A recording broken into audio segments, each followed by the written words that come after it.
All right, good morning. Sorry about Monday. My Paisley, apparently the girl she sat next to had COVID, and so I had to take her to get tested, and she was negative, and then we all got to get tested, and we were all negative. But it made for an exciting Monday, right? I don't know about you. I'm really gonna miss having swabs stuck up my nose. I don't know about all of you. But sorry about that. Did all of you have a chance to watch the cognition materials that I posted for you? I skipped chapter 7 so that we could cover 7 here. Chapter 8 is really brief, and it's an easy one to kind of cover on your own. So if you haven't watched them yet, a couple of you kind of gave me a blank look. If you haven't watched them yet, make sure you do watch them, because we won't go over chapter 8 in class for the exam. I kind of gave that to you as an assignment for Monday. So if you haven't watched it, it's on Canvas, and it's just like the lectures you would have had when we were online. So it's there for you. If you didn't have a chance to watch it, please make sure you do. And wish me luck today. I'm afraid I'm gonna die tonight at dinner. I told you, right, how my mother-in-law cooks, like how she's food poisoned me a million times. Today's her day to cook, and I'm scared. She sent us a text at 7 this morning. She's like, I'm making spaghetti now for dinner tonight. Like, it's 7 in the morning. Why are you cooking it right now? And she's like, that way it'll be ready in time. Wait, what? I'm like, spaghetti takes like 20 minutes. Why are you cooking it like 9 hours in advance? And she's like, well, I'm making the meatballs now. I'm like, oh God, I'm gonna die. Not touching the meatballs. I have a big lunch today. So yeah, wish me luck. I'm kind of afraid I'm gonna die tonight. I know, on my way home, right? I'm gonna be nice and full, and I've mastered the art of pushing her food around on the plate. Which I know isn't very nice, but I've gotten really good at it. Yeah, I'm scared. Like, why? Why so early? Like, I wrote back, all I said was why. I'm like, no response. So she's probably like, gonna let those meatballs simmer for a good 9 hours today. Can't wait. I'll tell you about it on Monday, right? But I have the Tums ready. I'm ready to go. Anyway, I had to share that with somebody, right? I said it to my partner, and she's like, oh, great. We'll both get nice and full for lunch. Good times. But again, I'm gonna skip chapter 8. We'll continue. We finished chapter 6. So now we're on chapter 7 with memory. And I think I have the lecture recording pretty much figured out. So I've been able to post them every time. So again, if you ever do miss, I have the Zoom recordings that are being posted. So that seems to be going okay. So I'll keep doing it in hopes that it's helpful if for some reason you can't make it one day. But we're building on what we talked about in chapter 6, right? So we talked all about how do we learn stuff. Now we have to remember it, right? Can you imagine if every time you got behind the wheel, you had to relearn how to drive, right? It would be a disaster. Like if you couldn't remember how to do it, there'd be so many accidents, nobody would get anywhere, but there'd be plenty of parking, right, on the plus side. But it'd be very, very difficult to do anything if you couldn't remember what you've learned. So that's what we're going to focus on today, and then also on Monday. How do we remember the things that we have learned through one of those 3 types of learning? And I always feel like this is me. I have a list for everything. Like I feel like a walking Post-it note sometimes. But we'll talk a little bit about how to improve your memory, the different types of memory, why we forget, and so on. So here we go. Slide. So when we talk about memory, we're covering the ability to store, retain, and recall the things that we've experienced, imagined, or learned, right? So recalling and storing all of the things that we've imagined or learned or experienced. Now, memory isn't all that helpful if you can't recall it when you need it, right? So it's more than just storing the information. We have to talk about how we put it in, right? How we retain it, and then also how we recall it, right? Like when you're taking an exam, you want to be able to bring that information back. Otherwise, it's not all that helpful. And when we talk about memory, we usually talk about it as like a 3-step process. That we encode, we store, and we retrieve. And I have that up here like 3 times, right? Kind of a key concept here. We have to put the information in some way. Then we have to store it or hold on to it. And then we have to retrieve it when we're ready. And if you think about it like a computer, that's kind of like the analogy we use. You could think about encoding as maybe typing it into the computer, right? You're typing whatever information on the keyboard into the computer, and then you can save it to the hard drive in some way, and then maybe open the file later when you need it, when you're retrieving that information. So 3 different steps: putting it in, storing it or saving it, and then retrieving it when you need it at a later time. And so there are a couple of different types of memory, which we'll talk about. But when we talk about the encoding piece, some of that has to do with like sensation and perception and consciousness that we already covered. And so I have kind of an overview slide in a moment, but a lot of encoding happens with the senses and what we choose to pay attention to. A lot of memory is connected to attention. If you don't pay attention to something well the first time, or when you're learning it, you're not going to remember it, right? They're kind of very closely connected. Yeah. Yeah. Pay attention when I initially do that thing. It might, right? So when people have ADHD, right, it makes it very difficult for you to focus and pay attention when you're on one thing. And so if your attention is divided and you're not paying good attention to when you're learning something, it's likely that you're not going to remember it as well. Right? I have this discussion with my daughter like every day, you know, but like, did you remember to do X? It should be like, I didn't even hear you. And that happens though, right? If your attention is split, it makes it harder for you to recall it later on. Very, very common in people who struggle with this. Also, it's like often taking things that exist. They would all remember. Well, I do remember getting them. Like this morning, I opened my door and I found it, and I'm like, I forgot that existed, and I didn't, because it wasn't like in front of me. You know? So, Yeah, it's interesting, right? All of our brains work differently, right? Everybody in here has different capacity for attention, for memory, and so on. We all remember things differently, but it's a challenge, right? When you have a struggle with focusing your attention on something, it makes sense that it would translate to memory, to remembering it in this new way. Totally makes sense. Yeah. Like visual, tactile, and audio affect your memory, like if you remember it or not? So we each tend to have like a style like that works best for us, right? And I don't know if you've all like ever taken one of those inventories or if you know, but some people are very like auditory, other people are more visual, some people are more kinesthetic. In general, the more of those that you use, the more senses that you use, the more likely you are to remember something, which is why I always encourage you to take notes, right? Because then you are looking at this, you're listening to my voice, and you're writing it down. That's 3 different senses that you're using. And in general, the more senses you use, the better off you are. But if you're a very kinesthetic learner, you're going to remember things better if you can learn them in that way. Or if you're very visual, if you can learn it in that way. So there tends to be like a strong correlation between how well you remember it, if it goes well with the way that you tend to learn it, if that makes sense. All right.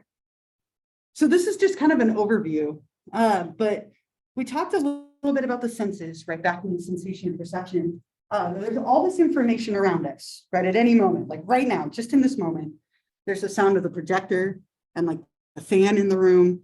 There's my voice, there's the slide, there's everything going on internally within you. There's all the people around you. There's a million things happening in any given moment. And your senses are picking them all up, right? But we only can pay attention to so much. I think about like the gorilla on the court example, or the change blindness and inattention blindness. The things that we pay attention to go into our short-term memory, right? And so when our short-term memory, we'll talk about that first, is very short-term. It doesn't last very long. So if we don't use that information, then it tends to be forgotten, or we can do something with that information and then it goes into our long-term. So we've kind of talked about a few of these beginning pieces, but your senses pick a bunch of things up. If you pay attention to it, it goes here. And then if you use it in some way, you'll keep it. If not, your short-term memory lasts for a very brief time, and then that information is just kind of forgotten or falls away. Yeah. Oh, sorry. I was going that back. Go ahead. You, bye.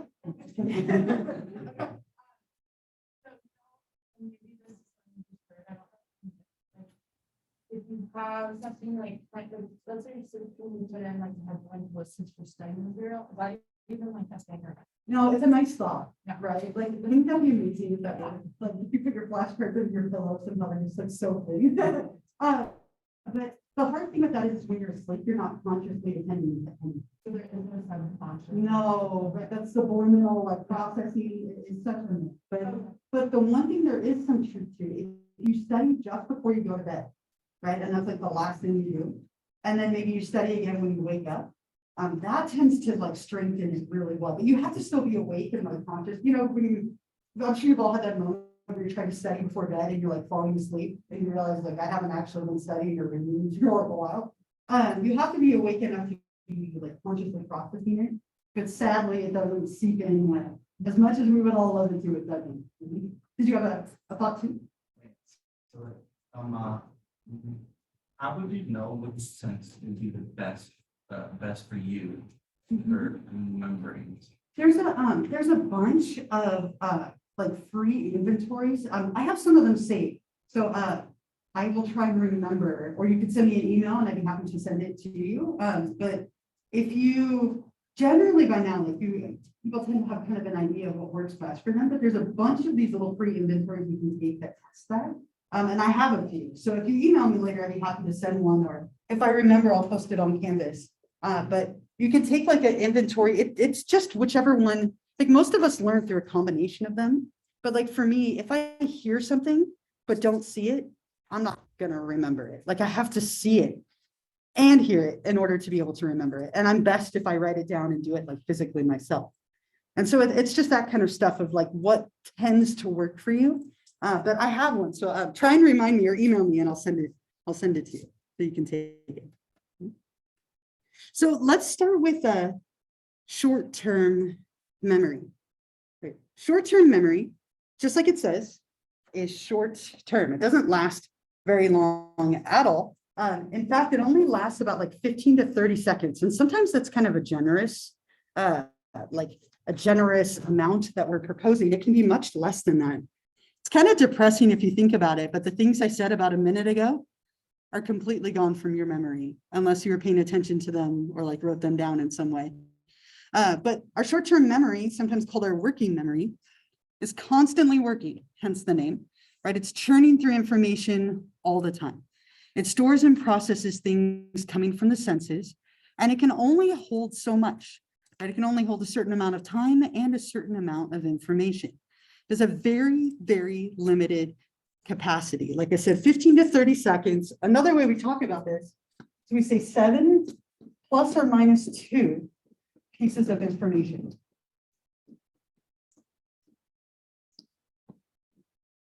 Which is a fancy way of saying like 5 to 9 pieces of information. Like 7 plus or minus 2 tends to be about the capacity of our short-term memory. Phone numbers push this. Your social security number or student number push this limit, right? They could be difficult things to remember. If somebody gives you a phone number, you might struggle to remember it, right? Maybe you like eliminate parts of it, like you eliminate the area code because it's the same as yours. But it can be difficult to remember much more than this. Even 5, depending on the information, can be a little bit tricky. And I have an example of this. I need a volunteer. Anyone willing? You don't have to get up. You get to sit in your seat. But anyone willing to volunteer? Yeah, thank you so much. Okay, so I'm assuming you didn't stay up all night and like study these letters. That's good in this case, right? So what I'm gonna do, I'm gonna highlight one of them. I'll read it out loud to you, listen, look at it, and then I'll have you close your eyes and repeat it back to you, or repeat back to me, rather. You're going to fail at some point, and I'm sorry to set you up for failure. I've never once had anybody get number 5. So please know that in advance. It's just our memory. It's nothing to do with you. But all right, so here we go. Number 1, CXW, and then close your eyes and you'll repeat it back. CXW. Very nice. Very good. Good start. Okay. Number 2, MNKTY.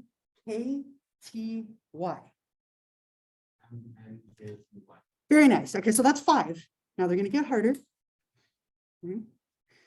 RPJHBZS. All right, so good. Okay, so you got the beginning, right? You got the RP, you got the S. Very, very common that people do that, right? We get the beginning and the end, and the middle is kind of a jumble. It happens. So we're gonna go another one. And you can take a second if you want to do whatever you can, but I'll give you this one. GBMPZS. V, Q, F, J, D. Q, B, M. I can't remember the next. You've got the first three perfect, right? Okay, so just for fun, and you could practice, try this on your own too if you want. I'm gonna give you the last one, and this is impossible, but that's okay, we'll do it anyway. Okay. E, G, Q, W, J, P, B, R, H, K, A. E, G, B, Q, R, or something. Right, good job, okay. No, thank you, I appreciate you volunteering, right? So up to number 3, like 1 and 2, almost everybody can get 1 and 2, right? Those are within your limit easily. By the time we get to 3, we're at 7. Okay, we're pushing that short-term limit. I don't know if any of you were practicing, but oftentimes people will get number 3. Number 4 is very minimally that people will get 4 right. And 5, I've never once had anyone. And if they did, I would be skeptical, right? It's really difficult to remember stuff when it's much more than like 5, 6, 7 digits or numbers or letters or whatever it might be, especially when it's random like this. Yeah. Like the first 3 letters speak A to me, and then next is like girl, Japan, and then the last is bro, and then it's AK. Yeah, that's great though. That's actually a strategy for memory. It's called elaborative rehearsal. We'll talk about it in a little bit. And that might help you to remember it, right? So typically with short-term memory, and we'll talk about this as well, people just repeat it over and over again. But to remember it long-term, you'd have to do something like that to make it meaningful. And that's a very common strategy, right? Like kind of making it into words or ideas. So that's great. So one of the ways that we can keep information in short-term memory a little longer is we can chunk it, right? Chunking is when you group information into like smaller, meaningful units. And we do this a lot, right? Like instead of like a big string, like say you didn't need to remember them in order, you could take this huge thing and make it into 4 meaningful units and make it easier to remember. Or think about a phone number, for example. There's a cadence to a phone number, right? Like 805-526-7399, right? That's my in-laws phone number. If you want to prank call them. I don't think it works anymore, right? 805-526-7399, right? You divide it up into 3 sections, and there's kind of like a rhythm to it. Have you ever had somebody give you a phone number and they're wrong, or they're like 8055? Like, wait, what? I have too many digits, right? Like it throws you because you are so used to it being in a certain format. But that's an example of chunking. Same with your social security number. It's broken up into 3 sections in order to help you remember it a little bit better. Right, so when we break things up, it makes it a little easier for us to remember, but it can still be a challenge, right? Especially for our short-term memory. And I have a little clip that talks about this just a little bit more, so I'll play it for you.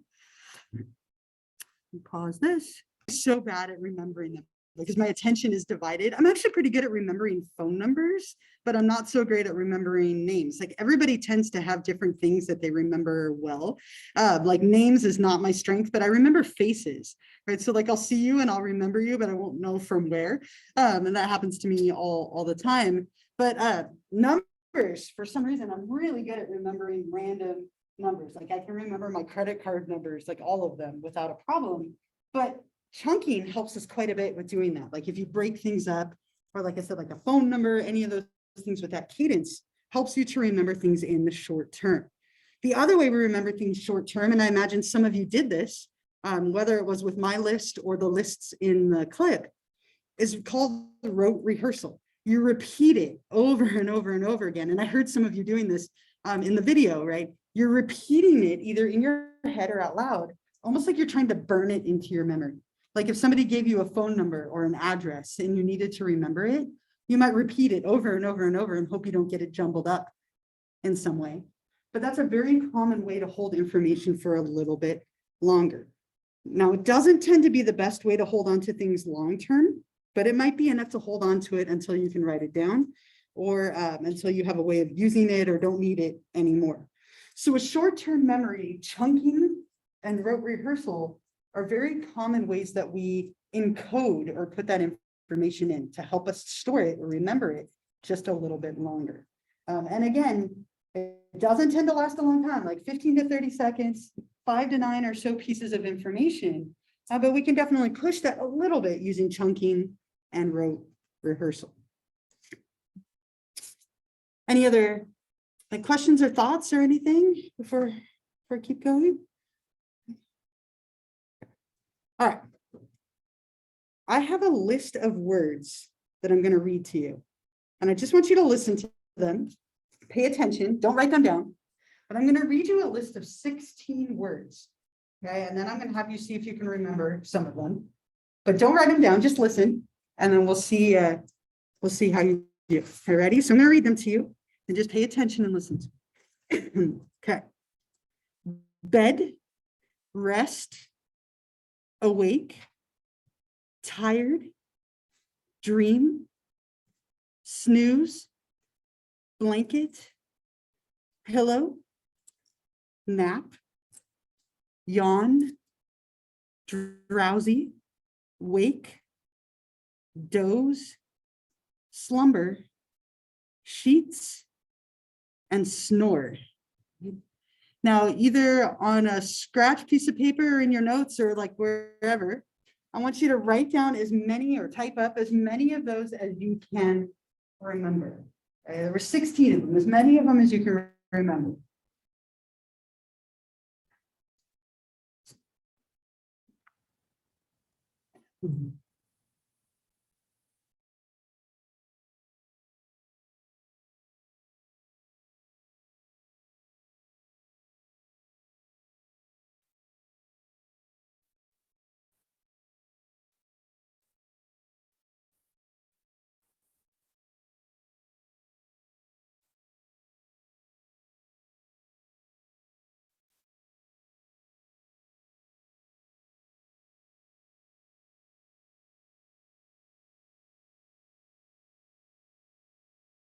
Be like 20 more seconds, and then I'll put it up so you can see them.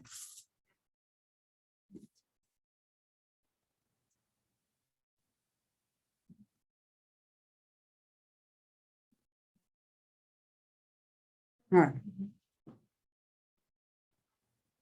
Okay, I'm going to put the list up. So count how many of them you got correct. Okay, so here's the list of all the words I just read to you. So count up how many you got right, and then I'll see how we did.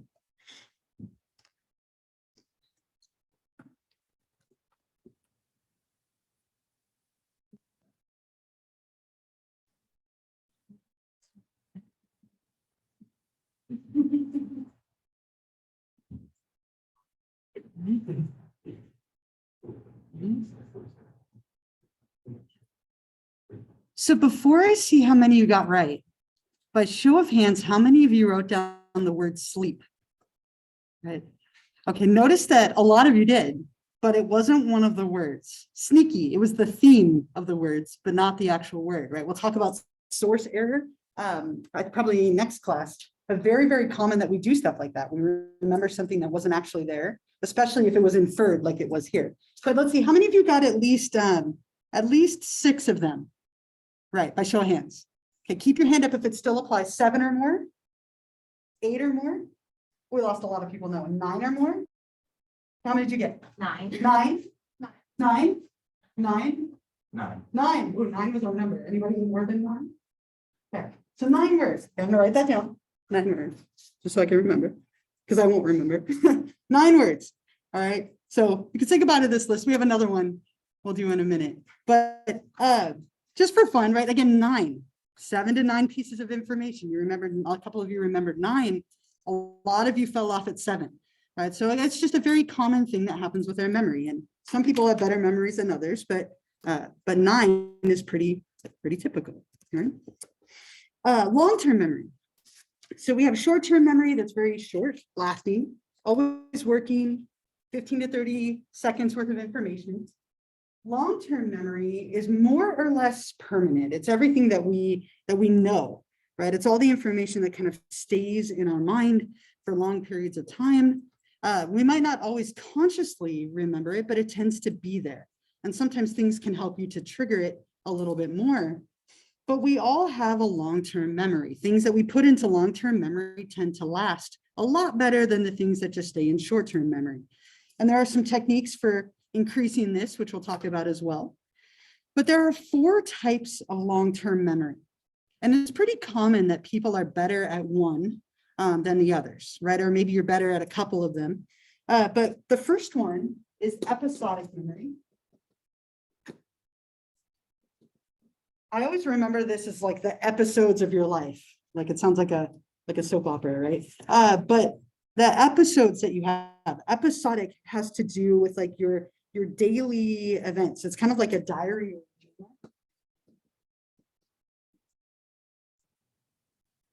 Some people are really, really good at remembering like everything they've ever done, right? I have an uncanny ability to remember every restaurant and every piece of food that I've eaten. Like whenever we go somewhere, I'll be like, oh yeah, we ate at that restaurant 17 years ago when I ordered this and it was great, right? And my partner will be like, we never went here. I'm like, oh yes, we did. And I ordered the whatever. Like I remember food because I love food, right? I remember it everywhere I go. And it's just something for me that comes very easily. Things that I've done or things that I've eaten, I remember pretty vividly. Other people have a hard time remembering the stuff that they've done in their life, right? Again, we tend to have different areas of strength. Semantic memory is almost like a dictionary, or we could say an encyclopedia. It's the Wikipedia of your mind, right? If you're really good at trivia, you have probably have a great semantic memory. Like people who are good at shows like Jeopardy, who can remember random facts and bits of information, tend to have strong semantic memories. Like what is the capital of whatever, like random pieces of information tend to make up semantic memory. Procedural memory.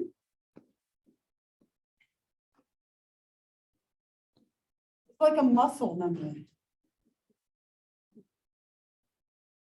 Anyone in here play a musical instrument? Right, of any kind? A couple of you, right? If you play a musical instrument, oftentimes you cannot play it for years and pick it up and kind of remember how to play it. Right, brace yourself for how cool I'm about to sound, because this is just way too amazing. I played the clarinet when I was really young, right? Like all the way through middle school and high school, I was in marching band and everything. Not a cool instrument. My brother played the saxophone. That's a cool instrument. Clarinet, not so much, but that was mine. Played the clarinet forever.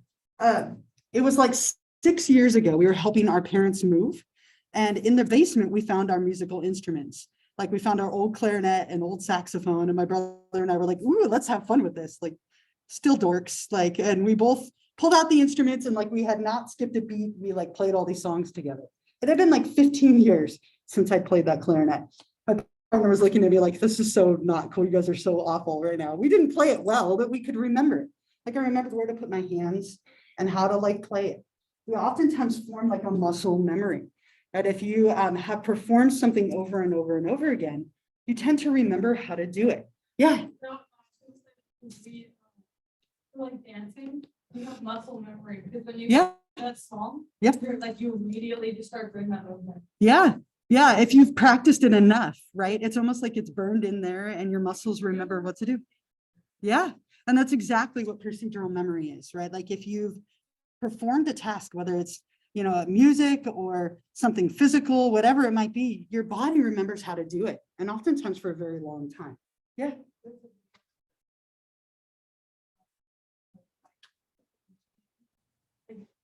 want to turn right, you have to have to the left, you have to Yeah.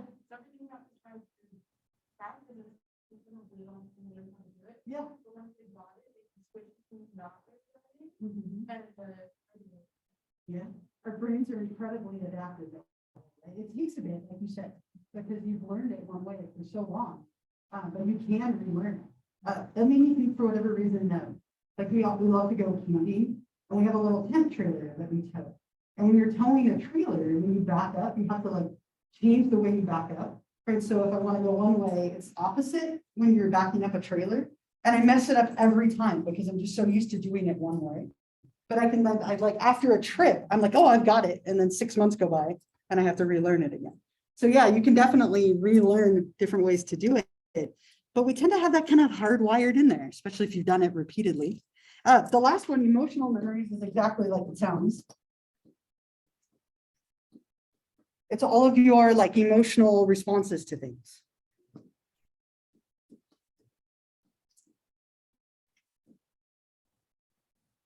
So when you have an event that happened in your life that was really emotional, you tend to remember it more than events that were maybe not so emotional, right? Because you're combining two types of memory.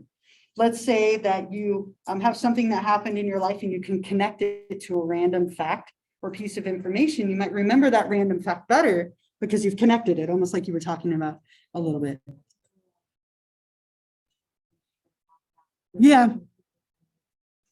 It can. There's kind of like a threshold that you cross, right? So for some people, when they experience a traumatic event, they actually end up repressing it and forgetting it.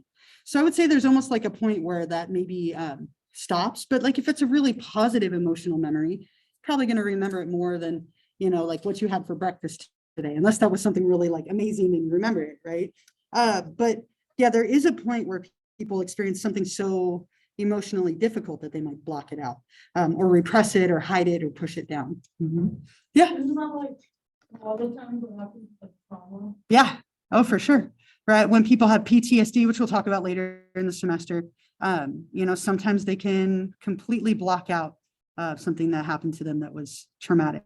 All right. I have another list for you.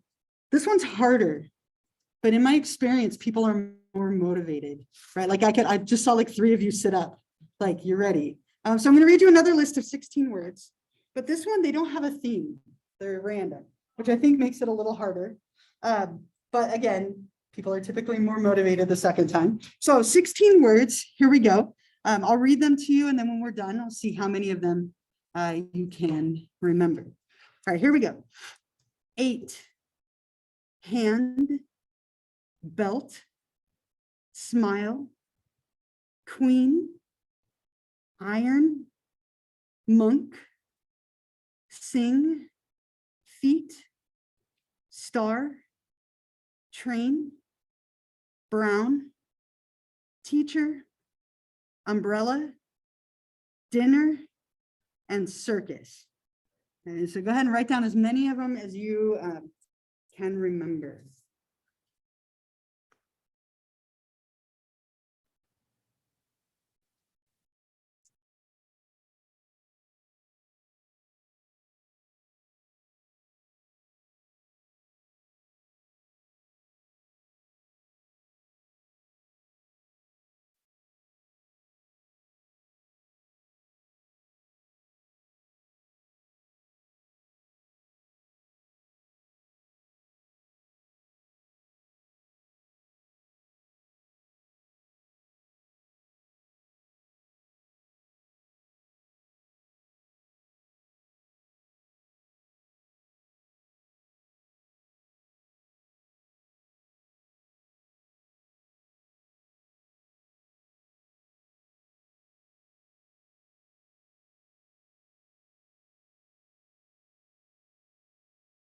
Give you another like 20 seconds or so.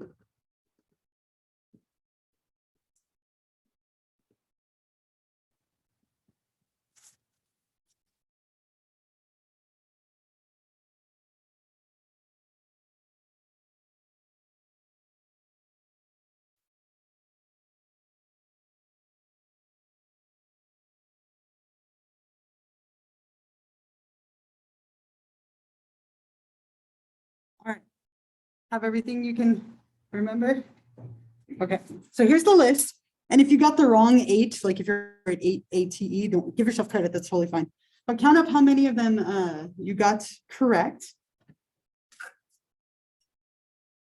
Now that I look at it, I was like, that's what I was like, 'cause I knew I missed like one. Yeah, I was like thinking, and I was like, I just said it in my head. and there it is, right? It's just like when you're taking a test and you walk out the door and you're like, oh, now I remember, right? Yep. It's always the worst. That's the worst. I kind of skipped some. Huh.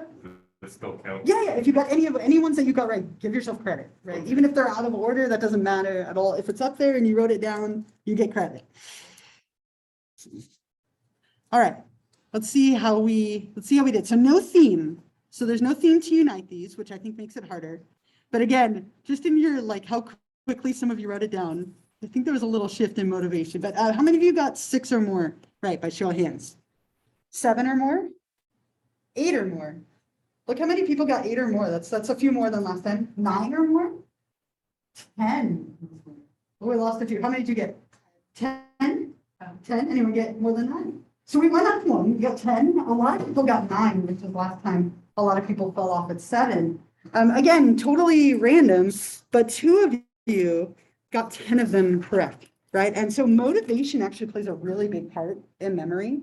If you want to remember something, you're much more likely to remember it than if it doesn't really matter to you. Yeah. I like what I do is I connect things together. Yeah. Like I'm like, if you have 8 fingers on my hand, there we go, never belts, like things like that. Sure. Yeah. Same thing, right? Like, I linked brown, teacher, and dinner.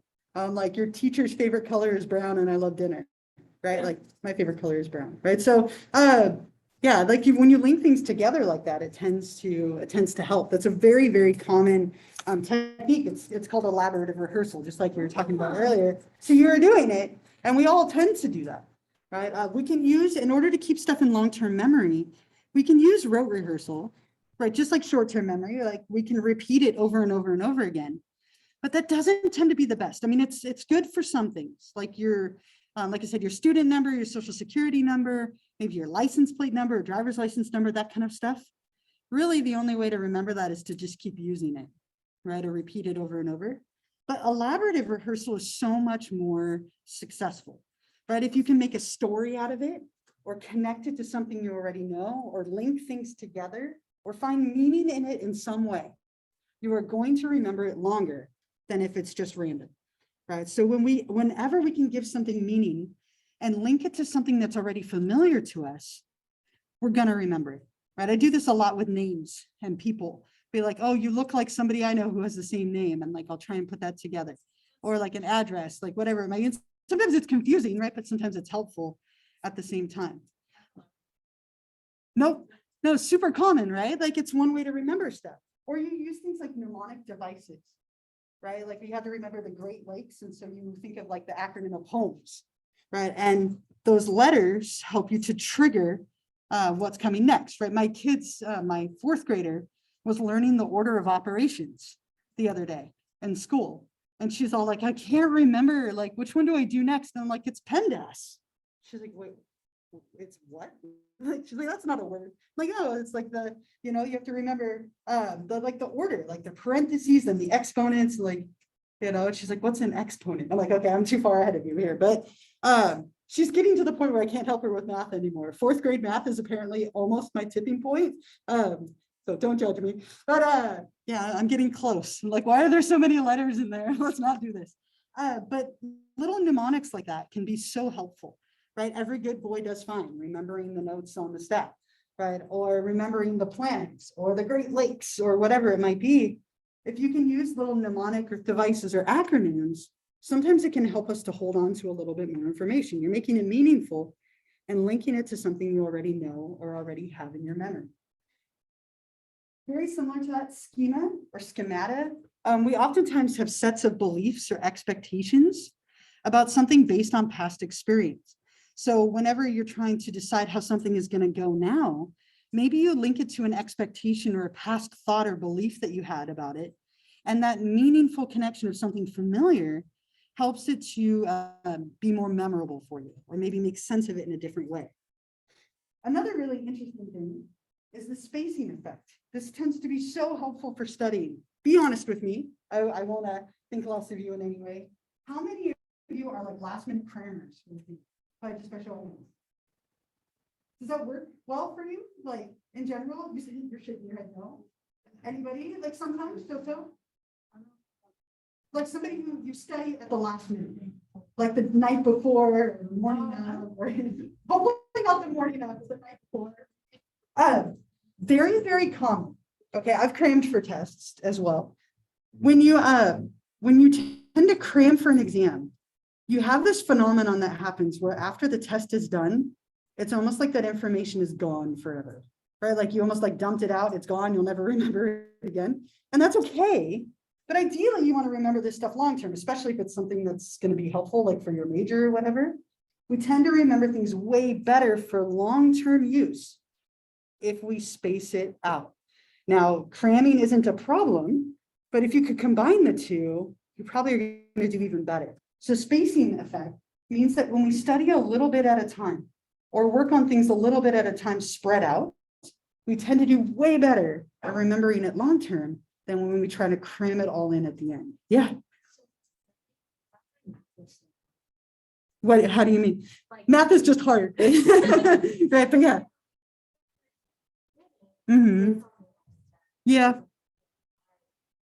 I think what makes math so hard is everything builds on each other so much, but yeah, it could contribute to it, right? If you don't do something so that you actually hold on to it, right? Then you're kind of relearning it again, right? Which would definitely make it harder, right? I think, did you have your hand up too for a minute ago? Or?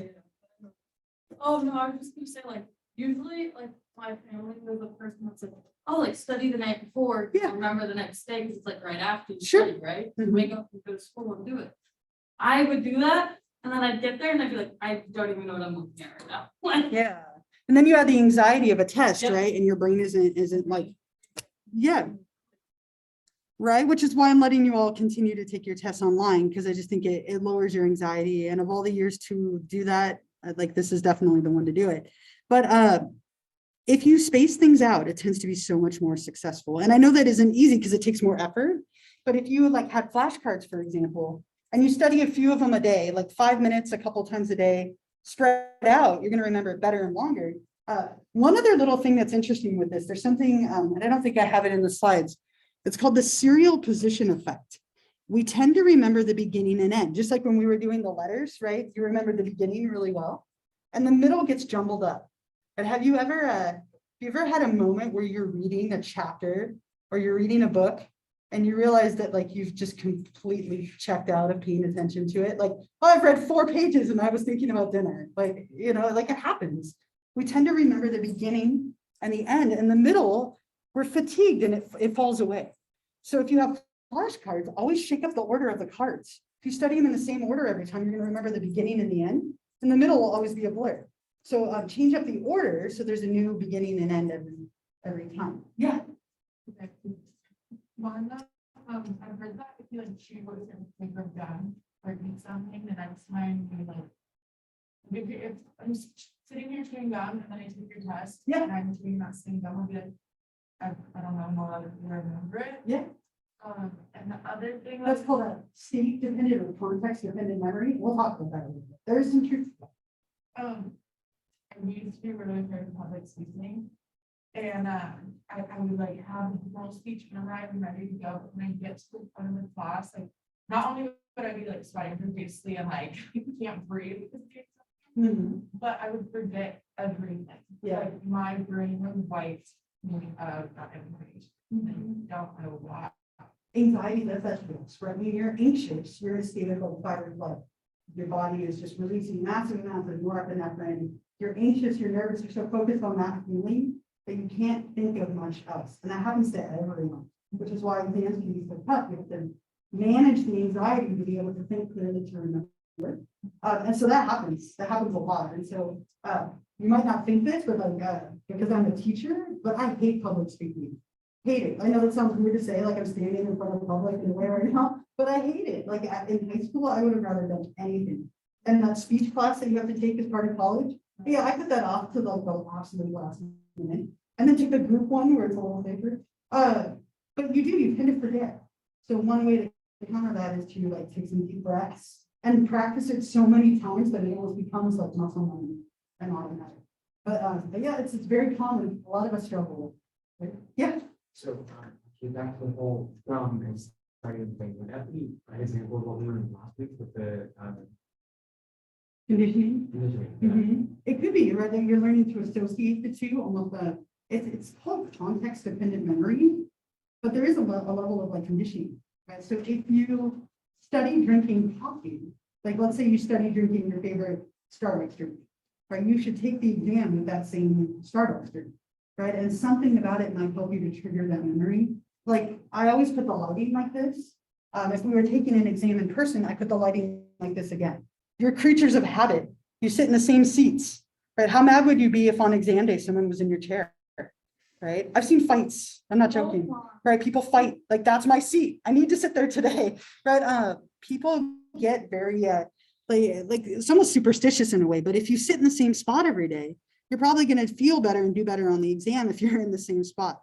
If I recreate the lighting, if you recreate the conditions in which you learned it, I allow people to listen to music when they take tests. It doesn't bother me. I mean, if you went to the incredible trouble of recording everything somehow covertly on like a piece of technology, hopefully that meant you learned it. But I don't mind if people listen to music during exams, because if you studied listening to music, you're going to remember it the best if you're listening to music, right? So those little cues, those little context cues can help quite a bit.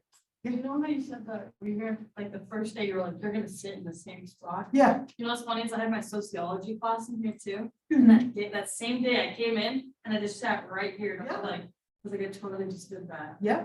Yeah. It's such a natural tendency that we have. It's like your spot. Yeah, and I felt so wrong. I sat in the wrong chair yesterday. I went over there and I was like, nope. And then I like climbed over. Yeah. Right. It's so common. And it's just sometimes it's almost mindless. You won't think about it, but it's something that you can do. But was there, did I see another? Yeah. Technically kind of answered it, so it's thinking of, like people listen to music while reading and saying that sometimes so if that was like possible, like when you're listening to music and reading, it would be better to remember everything that you read. Ideally, yeah, for sure. And like for me, if I'm studying, I can't listen to music that has words in it. Like the words, just like they get in the way. Like, so it has to be something that's just like, I don't want to say classical music, but something that doesn't have any like words in it, because otherwise it interferes for me. But yeah, I mean, music, if it helps you study, in theory, it would help you on the exam as well. All right. So a little bit about how memories are stored and where they're stored. We don't know everything about memory. There's so much that we just don't know, period, right? But we do know that there is a biological change that occurs when we store memory. And we tend to call this LTP, or long-term potentiation, right? It's a change in the structure and function of a synapse that increases like a neural transmission. There's an actual physical change taking place in the brain when we learn new information, right? Kind of fun to think about that, like if you learned one thing in this class, and I hope you learned way more than one, but if you learned only one thing, like it will have changed your brain forever. That's kind of a fun, powerful thought to have, right? Even if all you remember is that my mother-in-law food poisons me, I still changed your brain forever. But we tend to have like a physical change that takes place in our brain when we learn new things and when we remember information. Interestingly, memories are not stored in one place in the brain. There's not like one memory center in the brain. There are quite a few different parts of the brain that are in charge of memory, which is why when people experience like memory loss, it can be so different from person to person, depending on what part of the brain they damaged or what happened to them. But there tend to be a bunch of different areas of the brain in charge of remembering things. Now, I won't ask you this, but here are some of them. And again, I won't ask this of you on the exam, but different parts of the brain in charge of different things. The cerebellum plays a big role in motor memories, those procedural memories that we have, right? Or the amygdala plays a really big part in emotional memories, right? So different parts of the brain tend to play a different role. And it's almost like when you're trying to recall something, all those different areas of the brain come together and allow you to recall it. So it's not one area. That'd be a great like true false question for you. Is there one memory center in the brain? And there isn't. There's actually quite a few. Yeah.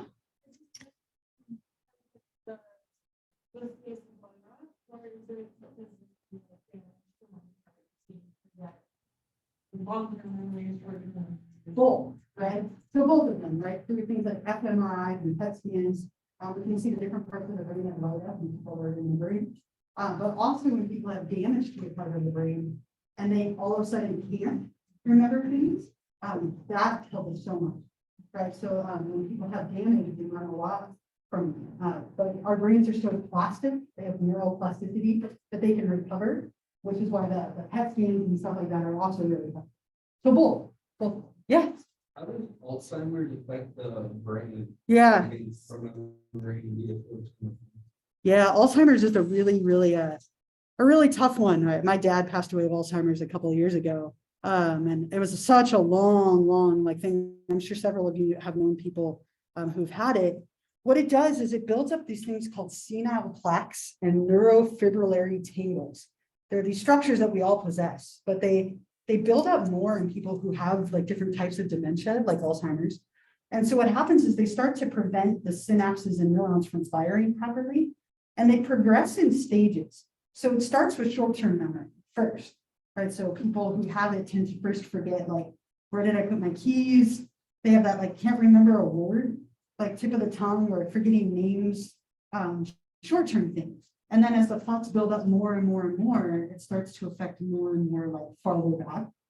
So long-term memory is affected later, usually like, 5 to 6 to 7 years later. But as those plaques build up, it starts to slowly progress how far back somebody can remember. And then eventually they forget, their body almost forgets how to function. And they tends to be something small, like maybe a cold that takes them because their brain can't remember how to fight it off. It's almost like you completely forget how to walk, how to breathe. The brain starts to shut down the body at the end. But it's due to those plaques and tangles, and then also acetylcholine and dopamine like build up in an improper way. So there's a lot of things going on, and you can see it when you do like brain imaging. You can see the parts of the brain going dark, like as the disease progresses. It's really awful, and then it creates this weird thing where people have pockets of memory, like pockets of lucidity. Like for a moment, they'll remember everything, and then it's gone again. And it's just the nature of how the plaques build up in the brain. There was another, yeah.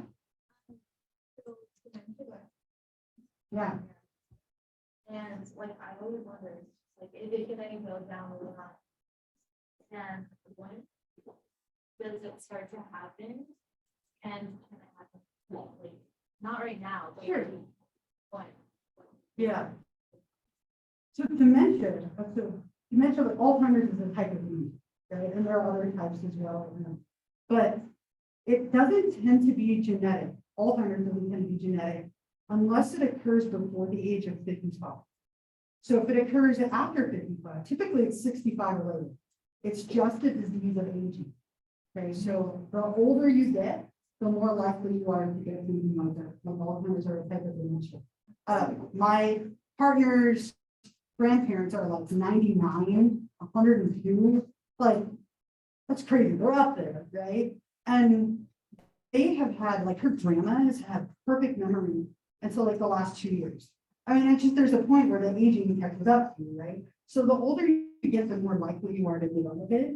And it's a disease of aging, but if it happens before 55, it's thought to have more of a genetic component. So if your, family has had it, it doesn't necessarily mean you're more vulnerable unless it happens to them what we call early onset. So like my dad started developing it in his 60s. And so it doesn't necessarily mean I'm more likely, but there are things you can do to help prevent or delay it, like diet and, keeping your brain active, being here, right? You're in college, you're keeping your brain active. Those things help, right? So being social, getting good sleep, diet, there's a lot of preventative stuff. But yeah, it's not genetic unless it happens. Yeah, so hopefully that makes you feel a little better. But I mean, 1 in 10 people get Alzheimer's. Oh my God. 1 in 10. So I give you good news and then depressing news, right? But it's only later in life, like we're talking like 70s and 80s. And it's not going to happen before that. The earliest reported case was a girl who was 13. That is exceedingly rare. Like it was like one person, and it's never happened again. So, and it was likely due to something like specific. So it's very common in like your 60s, 70s, 80s, 90s, but not weird. Yeah. Family friend who's in his early 50s with early onset. Yeah, So I had a question. Early onset progresses faster, right? it can. It's hard, like it's so individualistic depending on somebody's like lifestyle choices and things and how much care they get. So I've seen in cases, sometimes early onset can actually take longer. In other cases, it takes less time. So I think it's kind of all over the map, to say. There's another hand up here and over there. I have questions about the memory. So if there's multiple parts of our brain, do they work together Yeah. to create memory? Mhm. So if we have damage to one specific part of our brain, how does it affect our memory so much as to where we don't remember things long term or short term if there are multiple parts of the brain working together? So let's say that you have damage to like the cerebellum, like the back of the brain, right? Then you might remember all of the parts of the memory except for like the muscle procedural part. So it tends to just impair its part that it's responsible for. But I mean, we don't have a great answer to that, but each part having its own role means that you might remember bits and pieces of the memory rather than forgetting all of it. And that tends to be what we see the most. Yeah, I think somebody back, yeah. And then I'll come up here. Developed in the 70s. So you would say it's like not as genetic, right? Not at all. And you said 1 out of 10 people, and I'm 1 out of 6 kids. Mhm. So do you think we still have like a huge odd of it now? I mean, it's no different than because it was in his 70s, it's just a progression of aging. So it doesn't make you any more or less vulnerable than the average person. And on the plus side, I know 1 in 10 sounds really scary, and it is a little bit, right? But there's a lot of really great treatments and like interventions that are being developed. Hopefully by the time most of us are in our like 60s, 70s, 80s, we have like a way better approach for dealing with it. Like, Yeah. finally get like fully in the 70s. No. It would be like. I wouldn't think that's going to make you any more vulnerable. Oh, And like kinda like you. it's going to be you. Yeah, no. And again, like 1 in 10, like that's an average, right? So, I mean, you could have 20 people not get it and 2 out of the next people get it. So, I mean, it's an average for sure. Yeah. Developing living space or like explore living space affect your long-term memory and your health. It can affect what you remember better, right? Like, so, like if you are familiar with, like, so let's say you work on like a farm, right? And like you have a really easy time remembering like all of the sheep, because you look at sheep all day, right? So the things that you do can affect what kind of long-term memory that you have, or that you have a strength in. And that's typically what we see the most. Like if you grew up in a certain context, you might be better at remembering things within that context than someone who didn't grow up in that environment. If it, uh-huh. Like his muscle memory is so flat. Like, I don't know. I wouldn't think so. It's probably something else altogether, right? But I mean, our context does affect our memory, but it not usually in that way, right? Where it would affect you in like a specific way like that. Yeah. So, with, is it off for like short-term memory? Could it be more possible or like you have a better chance of getting off when you? No, there's not necessarily a correlation between the two. Alzheimer's is very like specific to those different structures that I talked about. And so having a different memory struggle doesn't make you any more or less likely. A lot of the research now points to diet and lifestyle stuff. So people eating really poorly, not getting good sleep, not being like socially and mentally active. Those are things that play a really big role in dementia.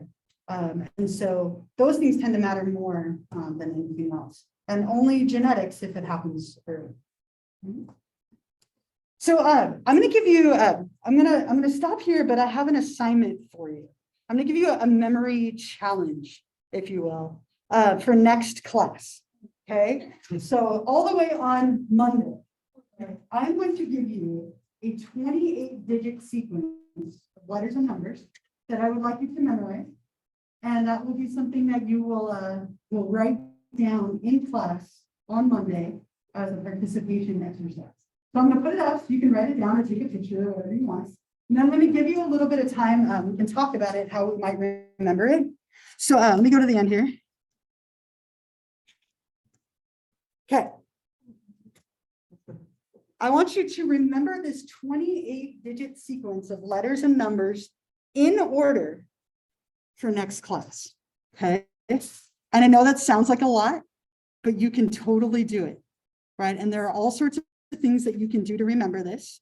And so I'm going to give you a moment in just a minute to talk about that. It won't be your warm up. It'll be a participation exercise. But let me tell you how I remembered this. I'll share my my method with you, and it's not accurate, but it's a story. I came up with a story to remember this. Okay, so for me, this is how I remembered it. And again, it's not accurate, but it worked for me. Okay, here it is. So this is mine. 865 million people died in 3 seasons of The Walking Dead. 11 died in the CDC, 13 live in prison, 26 at Woodbury, zombies suck. Right? That's how I remember it. Right, so I came up with a story. What I want you to do, I'm going to give you just a couple of minutes with whoever's right around you, right? 2, 3, 4 people, whatever's easy. Talk about what are some ways that you can hold on to this. Do you have any thoughts or ideas? Make sure that you have it written down. I'll give you just a couple of minutes and then we'll kind of close up together. So find a couple of people around you. Well, how could you hold on to this information?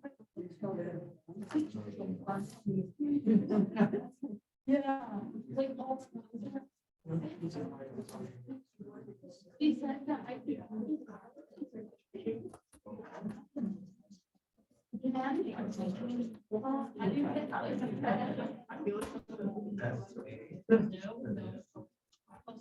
You can go like this. You.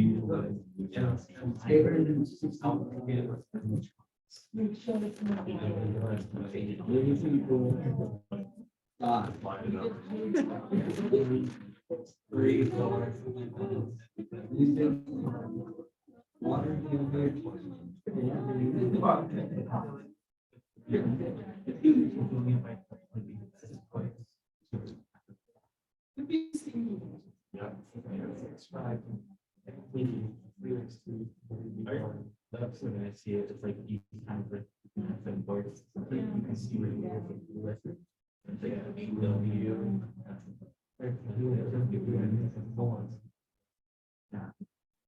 Oh, that's fun. I keep thinking it'd be fun to have this be like this final. Like, what was that 28-digit sequence? Right? Go actually do it. Right, that's probably way easier. No, than- and then we can make it like 2 Yeah. No, that'd be so easy if we just remember it. That's all you have to No, do. no problem. If you find a way to hold on to this, you'll remember it longer than you want. And I'm sorry, but I think I did it. But what do you think? What are some ways that you can hold on to this? Anyone have a thought of like how you could keep this information in your brain yet? Remember it and get it. Okay, try and like give it your own spin. But yeah, I heard a lot of people say people die. And I was like, I didn't do that thought. A lot of people go with like Moore Park Police Department. I don't know how that comes out. Yeah, I've heard that many times. How about for you? I can see like little words Sure. into it, like lit right there in between the. Yeah. 13, I would think it in that way. Okay, so chunking and like looking at the words in there. Anybody else have a different thought of how you might hold on to it? Anybody have a different idea? I had once had somebody put it to a song, like put it to a rhythm or a song. If that works for you, you can chunk it. But I will tell you, if you don't practice it in some way, you're not going to remember it in order. Okay, so please try and find a way over the weekend. Think about it, make it meaningful, use the techniques that we talked about today. So on Monday, what we'll do is I'll have you pull out a piece of paper and I'm going to ask you, what is the 28-digit sequence and how did you remember it? Okay, so if you don't remember it completely, you can still talk about how you might have remembered it or what you could Wait, do. we're writing. Yep, on Monday, it's gonna be from your memory. And so if you can't remember it perfectly, you can still get partial credit for talking about how you could have remembered it, what you could have done. But try and focus on thinking about it and remembering it. I'll give you a couple of minutes on Monday at the beginning to kind of regroup and think about it one more time, just in case you forgot. But I'm gonna end here and then we'll keep going with this chapter when I see you on Monday. So have another wonderful weekend and I'll see you Monday with this little sequence up here.